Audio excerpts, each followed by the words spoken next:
Alright guys, I've got my first cauliflower coming off, and I just figured I would show y'all. My mom requested it for her birthday lunch today, so I'm going to bring it over there, and I wanted to show y'all my first attempt at hydroponic cauliflower.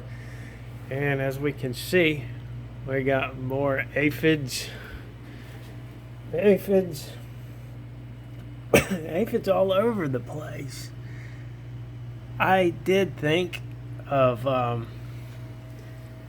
getting a bunch of ladybugs and letting them loose here, but I don't think the wife would appreciate that in the flower shop. So here we have it out, and that's amazing. I am super thrilled with that. And that's my first attempt at ever even trying to grow any kind of brassicas. Very first attempt, hydroponics. That's awesome. So today is tomorrow, and that was absolutely delicious. Here is the bucket that it came out of, and you can see the small roots that were making their way into the drain.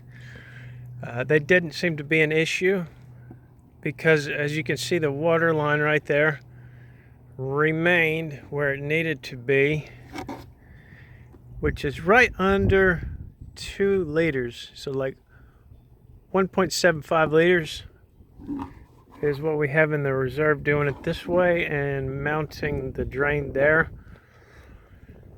What we're working on today is we're running a test for one, I want to sterilize these and kill any aphid eggs. So I've got the pot full of water, and the root ball is also in there. I want to find out if boiling this will soften up that root ball sufficiently so it'll be easy to get the clay balls out of it.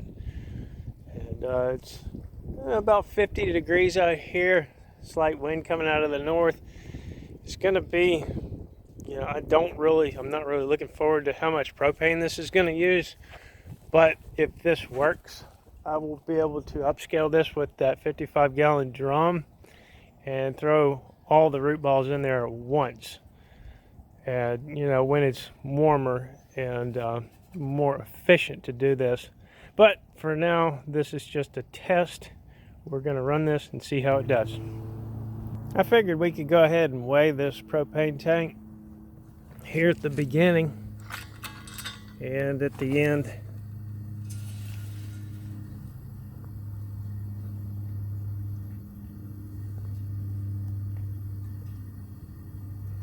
So 33.2.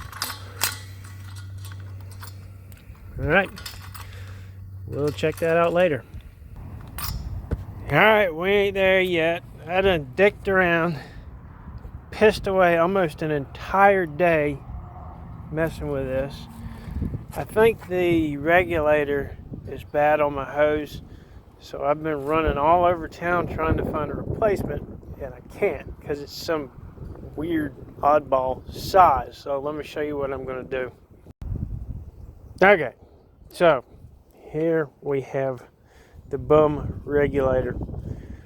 What I think we can do is get rid of that and replace it with this. We don't need no stinking regulator.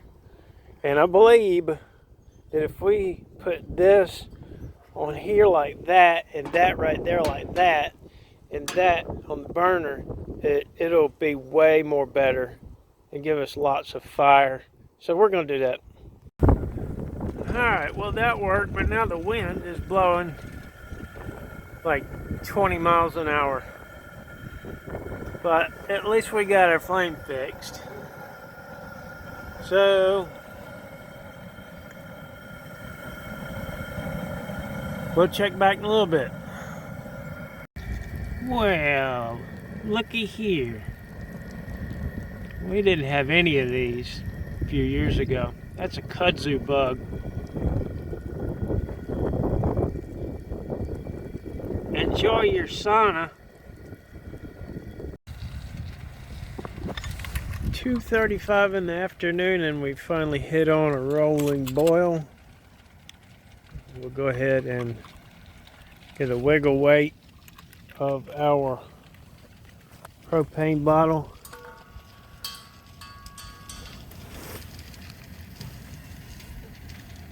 Yeah. So not too bad.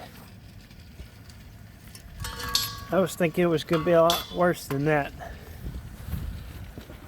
And this smells exactly like you think it would smell. Broccoli and mud.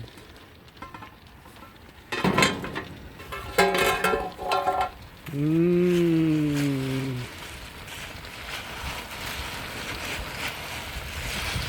Now, that root ball feels like it's getting a little smaller and softer, definitely. Yeah, I think this is working, guys. Yeah, this is awesome. So, it's definitely getting rid of all of the bugs, all the little critters and whatnot. But yeah, that root ball has gotten a lot softer.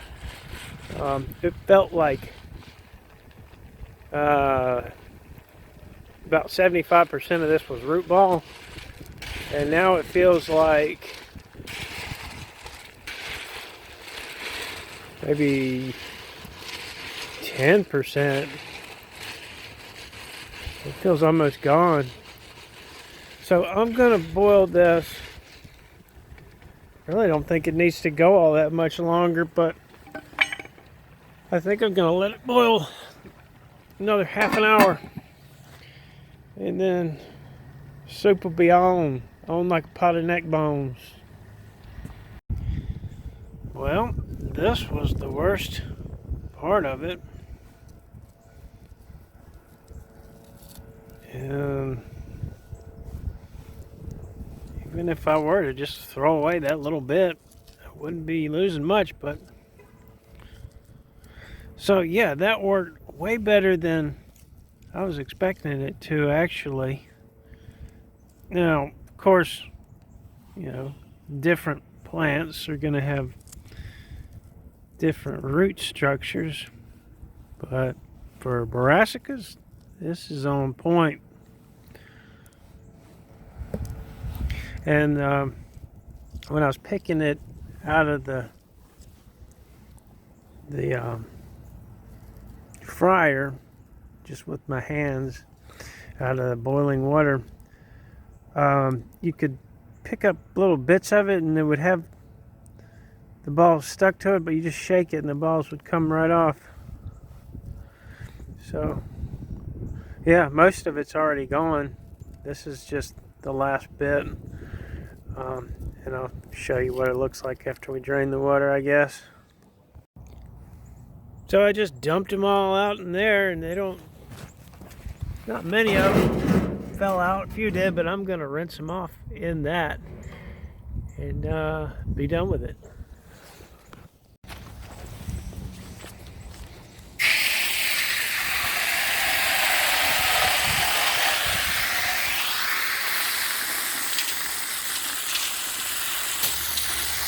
Okay, I think I've got this process pretty well down pat, and I'll share it with you.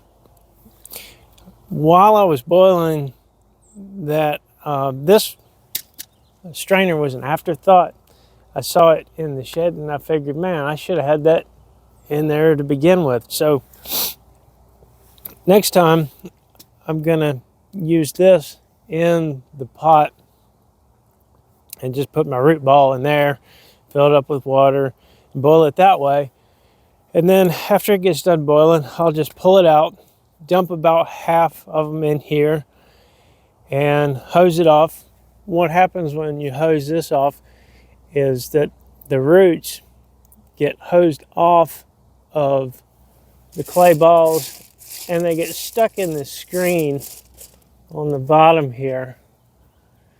So put about half of it in there, then do that. Then I can take these out and hose that off to get the roots off of this side. Then put the other half in, and rinse and repeat. So yeah, I'm happy with that. Now, one thing I do want to change is not really happy with this vinyl screen for pouring hot things in there.